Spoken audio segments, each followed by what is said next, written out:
Sana nga po totoo. Pero marami nagtatanong, paano kaya nangyari yun? No? Biggest drug haul, driver lang ang nagdadrive ng isang van. Ako naman po ay wala akong informante.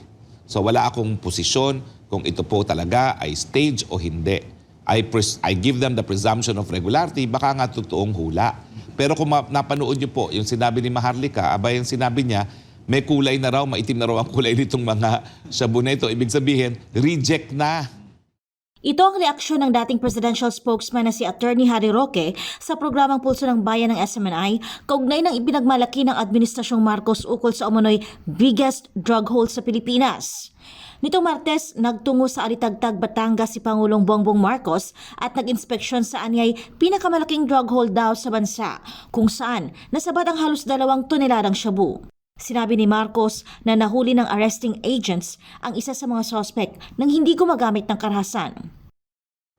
Ang ating ginagawa, we take apart, binabaklas natin yung mga sindikato, kahit sino man. Ang nakita natin may kasabwat dito sa drug trade. Kahit sino man, kahit politiko ba na powerful politician o police o kung sino man, talagang iniimbestigahan natin.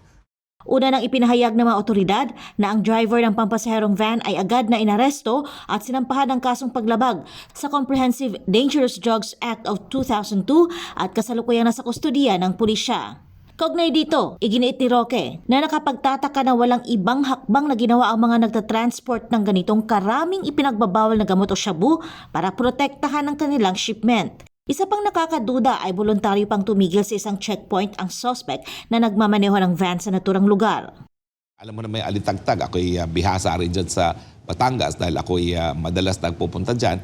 Maraming mga daanan dyan, hindi naman kinakailangan dumaan sa isang lugar lamang na po pwede namang umiwas sa checkpoint dahil halatang-halata naman niya kung biggest drug haul, bakit ka magpapa-checkpoint, no? Kinwestiyon din ni Roque kung bakit alam ng mga ordinaryong mga nagche-checkpoint na shabu nga ang sakay ng nasabing van. Yung mga nag-checkpoint, bakit nila alam na shabu yun?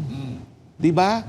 Usually yan, nagkakaroon talaga ng specialized training para malaman kung ano yung shabu at saka dinadala ka agad yan sa laboratorio para makonfirm na shabu nga siya. Pero bakit alam ng mga ordinaryong mga nag-checkpoint na shabu nga siya? Kaya ani Roque, duda ngayon ang taong bayan kung totoo ba itong paghuli o ito ba ay stage lamang.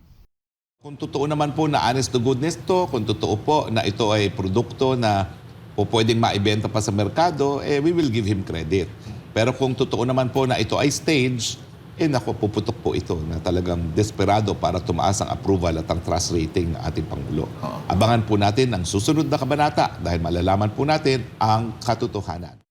Samantala, mula sa naunang higit 13 bilyong piso na halaga ng nasabat na iligal na droga, ay bumaba na ito ngayon sa halos 10 bilyong piso ayon sa PNP.